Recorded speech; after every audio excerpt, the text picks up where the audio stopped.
ভাইয়ের হাতে দাদার খুন। পুলিশের সূত্রে জানা যায়, টাকা পয়সা নিয়ে বিবাদের জেরে এই খুন। অভিযুক্ত বনগাঁর রাখালদাস হাই স্কুলের শিক্ষক, ইংরেজি বিষয়ে শিক্ষকতা করেন। ধৃতের নাম মুসিয়ার রহমান। গোবরডাঙ্গা থানা এলাকায় সন্দেহভাজনভাবে গাড়ির নাম্বার প্লেট ঢেকে যাচ্ছিলেন। গোবরডাঙ্গা থানার এক পুলিশের সন্দেহ হয়। পুলিশ তাকে জিজ্ঞাসাবাদ করে।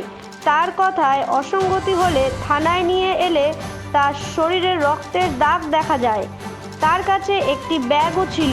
ব্যাগের ভেতর থেকে উদ্ধার হয় দুটি গ্লাভস, একটি স্যানিটাইজার, 7টি রুমাল। তার মধ্যে একটি রুমাল রক্তমাখা ছিল, এক সেট নতুন জামা প্যান্ট, কালো 3টি গামছা। জেরায় সে পুলিশকে জানায় সে তার দাদাকে বাইকে করে এনে খুন করে বাড়ি ফিরছিল।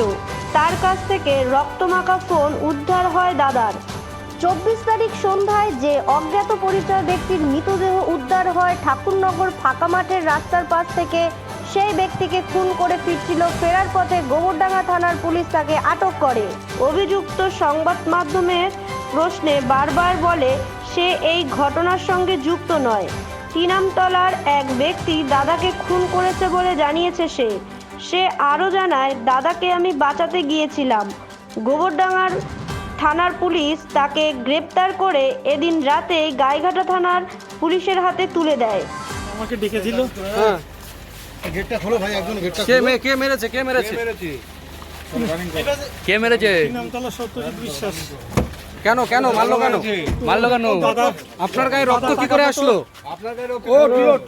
দাদাকে বাঁচাতে গিয়ে আমার গায়ে লেগে নাম্বার ডেকে পালাচ্ছিলেন কেন?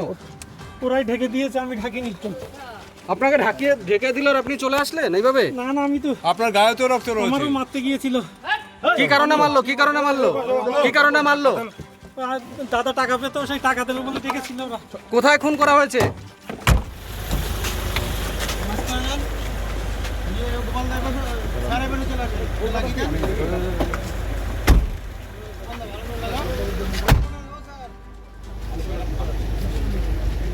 তিনামতলা কোথায় খুন করা হয়েছিল? 6-7 বছর ধরে কোথায় খুন করা হয়েছিল? আমরা টাকা পাবো বলে ওকে বলেছি। লাস্টে আমরা বলেছিলাম